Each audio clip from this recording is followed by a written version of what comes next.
In 2001, 20,000 people lost everything today. Their pensions vanished while their bosses bought luxury yachts. Here is how the greatest corporate fraud unfolded. The Houston giant was worshipped like a god. Executives were hailed as untouchable market geniuses. They called themselves the smartest guys in the room. But the foundation was built on toxic air. Wall Street analysts cheered every single fake milestone. Jeff Skilling brought radical new accounting rules. Mark-to-market changed reality into pure fiction. Future profits were recorded instantly as hard cash. Losses were hidden in dark, unreachable shadows. Ken Lay smiled warmly while orchestrating the fraud. He played the role of the benevolent grandfather. Meanwhile, a massive storm was quietly brewing underneath. Andrew Fastow engineered a labyrinth of hidden debt. Special-purpose entities swallowed billions in liabilities. The Raptors traded toxic assets back and forth. It was an illusion of infinite financial health. Employees traded their life savings for company stock. Loyalty was rewarded with a slow-acting poison. Enron broadband promised a revolution in digital data. Millions were invested into a network that failed. The technology did not even work as claimed. But executives collected massive cash bonuses anyway. Greed became the ultimate corporate religion in Houston. California energy markets became their private playground. Traders engineered rolling blackouts to artificially spike prices. Innocent citizens suffered while Enron pocketed fortunes. Traders laughed on tape about freezing grandmothers. The cruelty matched the sheer scale of corruption. No regulatory body seemed willing to stop them. Arthur Andersen auditors closed their eyes completely. Conflict of interest destroyed independent financial oversight.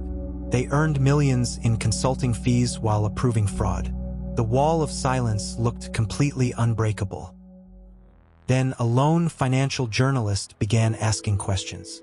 Bethany McLean looked closely at Enron annual reports. The numbers simply did not make any sense. How could a company make money without clear operations? She published a groundbreaking article in Fortune magazine. The title asked a terrifying, forbidden question. Is Enron overpriced? Enron executives panicked behind closed mahogany doors. Jeff Skilling lashed out at analysts during conference calls. He famously insulted a Wall Street researcher on air. Arrogance blinded them to the impending catastrophe. The stock price began to slide downward. Investors grew nervous as whispers turned into screams. Then Jeff Skilling abruptly resigned without any warning. Panic gripped the executive floor of the tower. Ken Lay stepped back in to calm the markets. But his reassuring words sounded hollow and desperate. The truth could no longer be contained inside. Sharon Watkins wrote an anonymous memo to Ken Lay. She warned him the company would implode in accounting scandals. Instead of fixing the fraud, management evaluated legal risks. The SEC launched a formal investigation into Enron books. Billions in hidden debt were suddenly forced into light. The restated earnings shocked Wall Street to its core. Enron stock collapsed from $90 to zero. Employees watched their retirement accounts vanish into thin air. They were locked out of selling while executives dumped shares. Pure betrayal came from the very people they trusted. Despair replaced the blind corporate euphoria of yesterday. Arthur Andersen offices frantically shredded truckloads of documents. Millions of pages of evidence fed the industrial machines. The cover-up was as chaotic as the crime itself. But federal agents moved in faster than expected. December 2001 marked the largest bankruptcy in U.S. history. 20,000 workers lost their jobs overnight. Health insurance was canceled while employees were hospitalized. The human cost of corporate greed was utterly devastating. Former executives faced a tidal wave of public fury. Handcuffs replaced designer watches on Wall Street titans. Cliff Baxter made a tragic, irreversible final decision. The pressure of the scandal proved too heavy to bear. Congressional hearings exposed the shocking depth of corruption. Jeff Skilling and Ken Lay sat before angry lawmakers. They invoked the Fifth Amendment to avoid answering questions. But justice eventually caught up with the masterminds. Ken Lay died before serving his long prison sentence. Jeff Skilling was sentenced to decades behind iron bars. Arthur Andersen was dissolved, destroying an iconic accounting dynasty. Congress passed strict new laws to protect investors from fraud. The Sarbanes-Oxley Act changed corporate governance forever. Yet human nature remains stubbornly susceptible to greed.